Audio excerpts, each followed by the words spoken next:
Ladies and gentlemen, welcome back to the Information Warfare Pavilion and our speaker series. 2 speakers this afternoon and then more over the course of the next couple days as well. We're very happy to have with us today as your next speaker, Rear Admiral Mike Benazza, Commander, Naval Information Warfighting Development Center, NIW. It's the first time we've had somebody from NIW here to speak to the pavilion, so we're very excited to hear what he has to say. He's a native of New Jersey, a graduate of the Naval Academy, and has masters from Troy State and lots of other degrees. Been to War College, Staff College, like a lot of us. He was originally a surface warfare officer before seeing the light and coming into the information world. And as an intelligence officer, he's had a lot of tours. Joint Intelligence Center Pacific, 3rd Fleet, U.S. Fleet Forces Command. He's had senior leadership at Joint Forces Command, Intelligence Command, OpNav, and many others. I'm not going to read here his whole bio.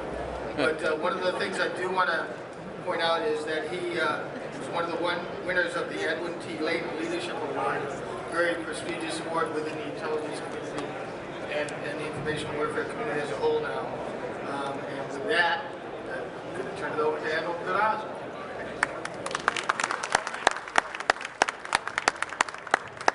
Thanks, Joe, and great to be able to talk to you about NIW today and some of the things that we're working on, both for the Navy and information warfare writ large. I have some prepared remarks, and then after that, I'd be happy to take any questions that you may have at the end. Chief of Naval Operations has clearly articulated in his NAV Plan 2021 that we are engaged in a long-term competition that threatens our security and our way of life. Our national defense and military strategies focus on great power competition. The CNO and the Commandants of the Marine Corps and Coast Guard are championing integrated all-domain naval power, and the information warfare community has established the Carrier Strike Group and Amphibious Ready Group Information Warfare Commanders as the senior IW professionals afloat. So with that as our backdrop, let me bring you up to speed on the Navy's newest Warfighting Development Center, the Naval Information Warfighting Development Center, or NIW. Inspired by the WDCs of our peer surface, submarine, aviation, and expeditionary forces, and with the CNO's clear guidance, NIW is moving out with drive, tenacity, and initiative to deliver the decision advantage to our Navy. NIW's mission includes training IW forces in advanced tactics, techniques, and procedures at the individual, unit, integrated, advanced, and joint levels.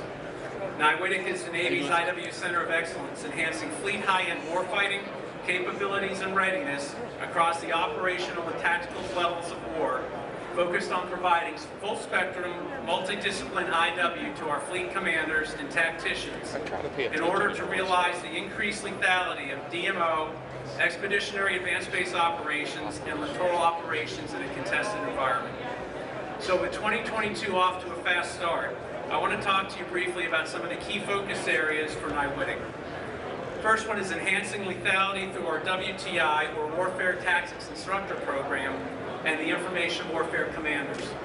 Second is driving IW innovation through network, virtual training, and experimentation. And third is our integrating joint information warfare.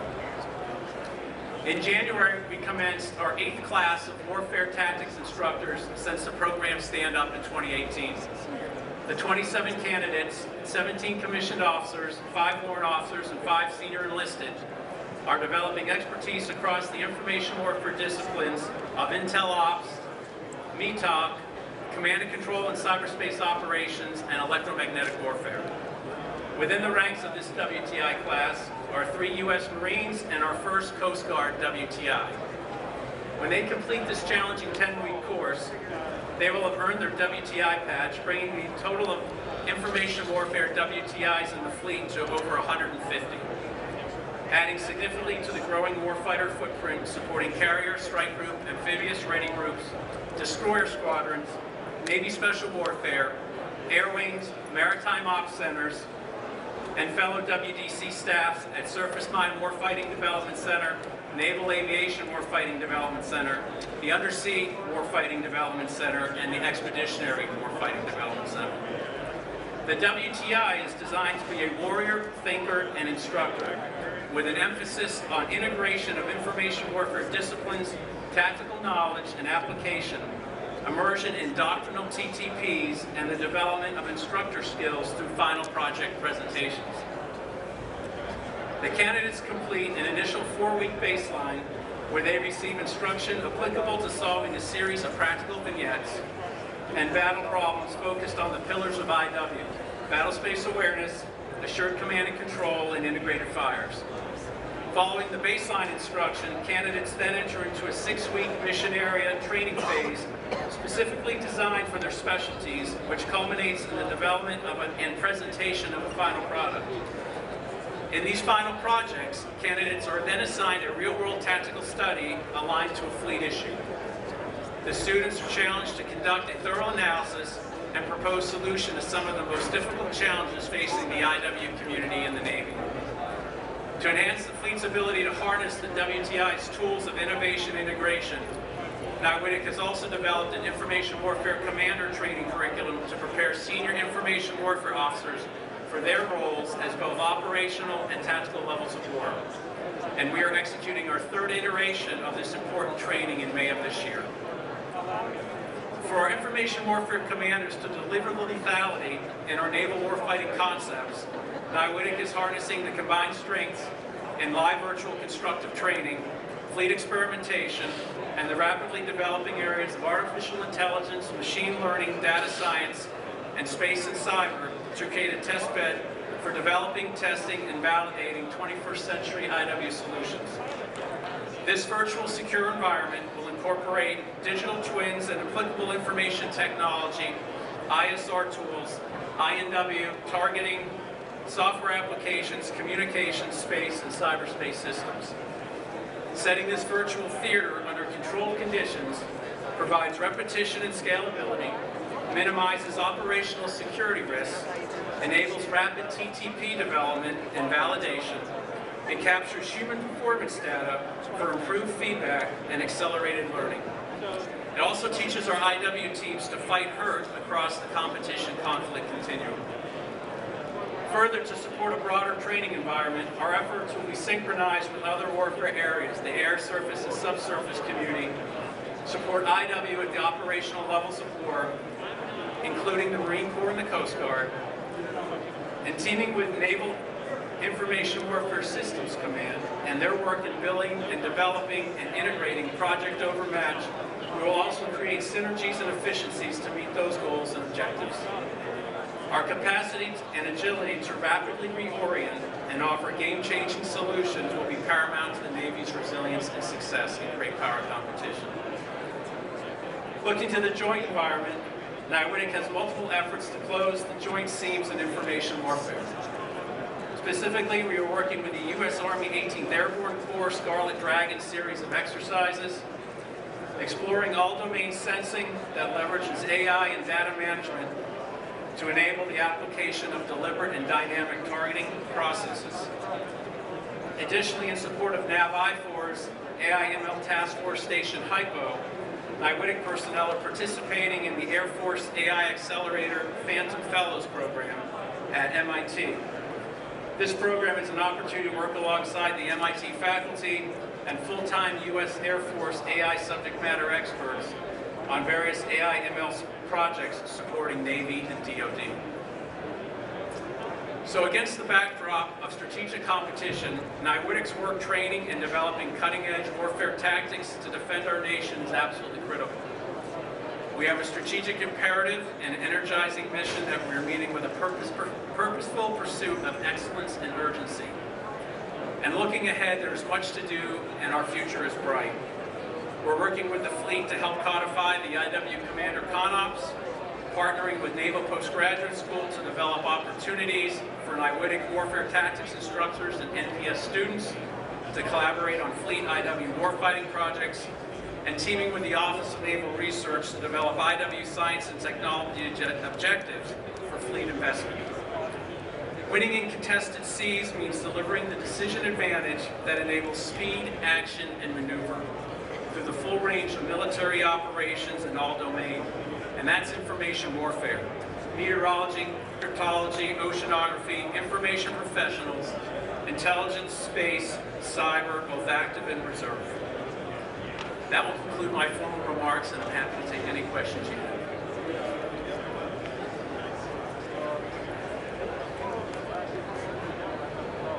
Yes, ma'am. Manny's got the...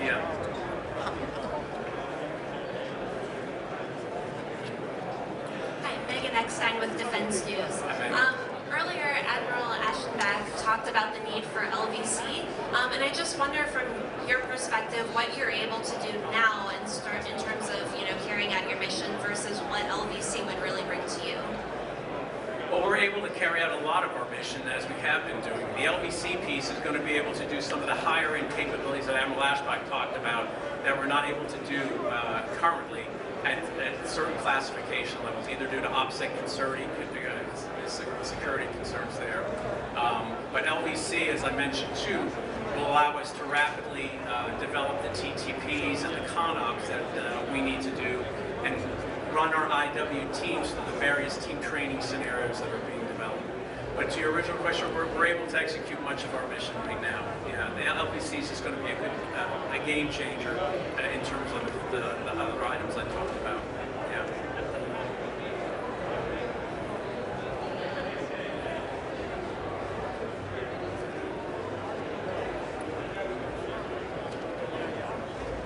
Sir, good afternoon. This is Commander Murphy. I'm the N2 at Unit Group 1 here in San Diego.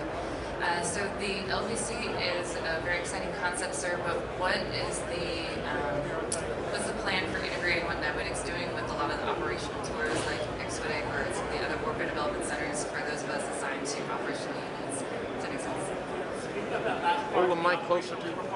Sure. So for those of us who are assigned to more operational tours, for example, us in EOD, we work with Exotic exclusively. And so how are we going to integrate the opportunities that NIWC is developing with Exotic so that we in the IW community get to benefit from some of this amazing technology? So much of the LVC enterprise will be networked in the Navy Enterprise Tactical Training Network that we all get to benefit from.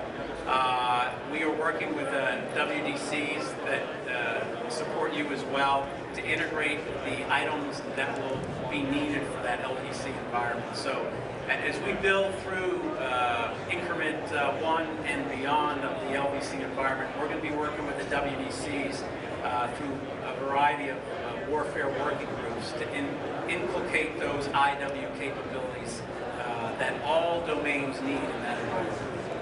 Yeah. Good question, thanks.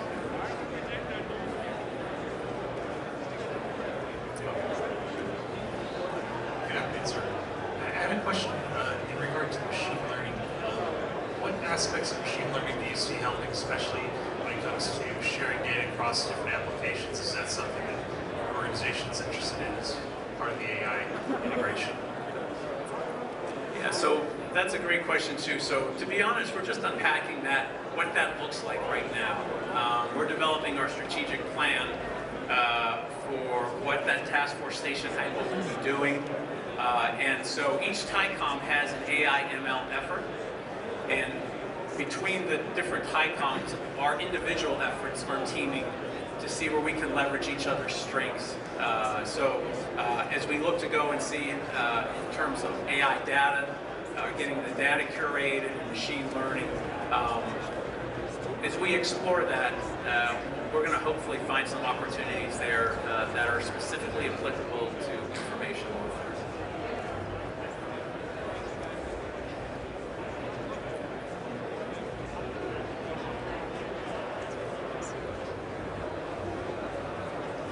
Hi, from Kerbal Ocean with Sierra Nevada. So does your instructor cadre help optimize usage for things like Inky and then in the future into Spectral? How are you looking at that, like how Nautic would do that or SMITIC would do that for future or current systems on ships? Yeah, So our instructor cadre does do that. So working with SMIDIC and on things like Inky or any of the other WDCs, we have senior enlisted, we have some really sharp JOs who are invested in each of the individual programs that support the pillars of BA, Integrated Fires, and Assured C2. And working with the other WDCs through fleet training, the IWTGs, we bring all of the fleet feedback from that and we cycle that into our WTI program as well. So we, beyond just having the WTI program, we use the fleet feedback from our existing cadre to keep our curriculum current and updated with what the fleet needs. Thank you, sir. Do you also influence the SIDS, the peer side training for the crippies that are going out, with curriculum maybe in the A school or C school level? We do. So we haven't really done a deep dive into those per se, but we are becoming more more integrated with the curriculum reviews there and the training readiness reviews that happen for the A and C schools.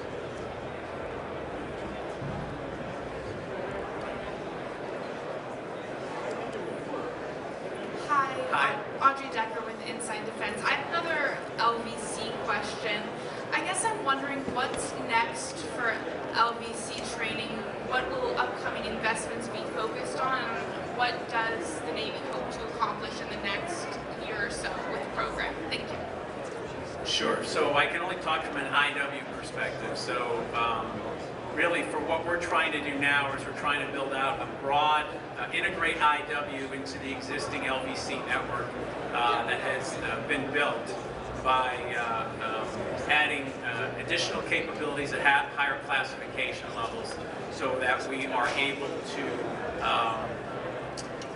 test and validate some of the TTPs and CONOPs we have, see how our teams perform in that environment where they can kind of do sets and reps, and then take that, and then when we see teams doing well, why are they doing well?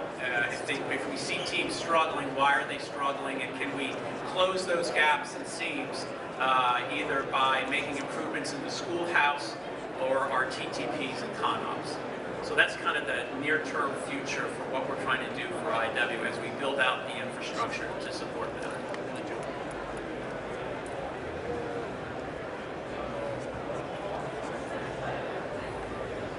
Hi, sir. Louis Shepard with VMware.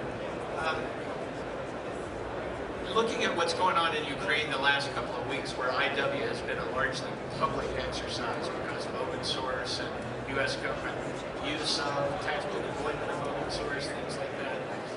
Have you thought about, or are you already incorporating the commercial and open information environment in the WTI process? And is there a way that industry can help you as you introduce that currency and fluency for your information warriors? Yeah, thanks for that question too. So, not necessarily related to what's going on in the theater over there, but in our 10-week class, we're always looking to see, certainly on the various INTs that make up battle space awareness, the other two pillars, how we can squeeze in or make better all of those pillars. So during our curriculum reviews, after each class, we look at that. So not per se to open source intelligence or things like that, but where we can integrate it and where it makes sense, we do. Good afternoon, Admiral. My name is Roberto Torway. I'm with OpNav M9.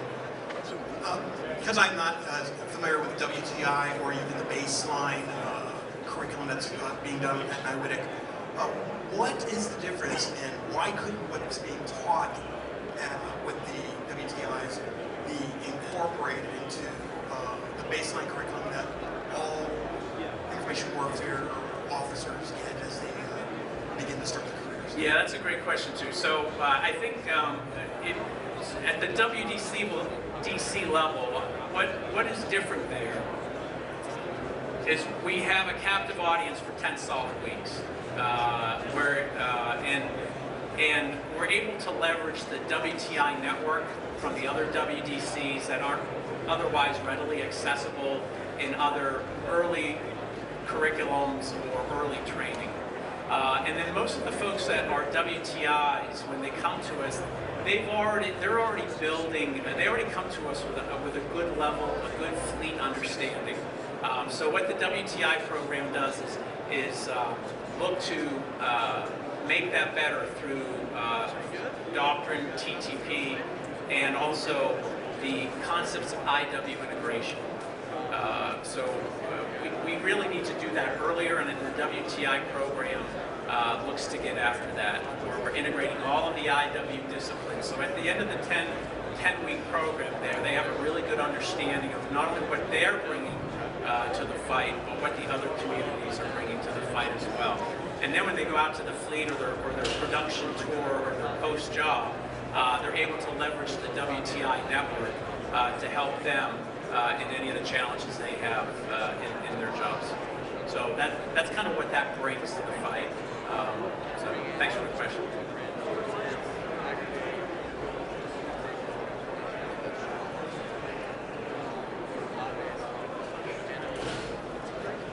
Okay.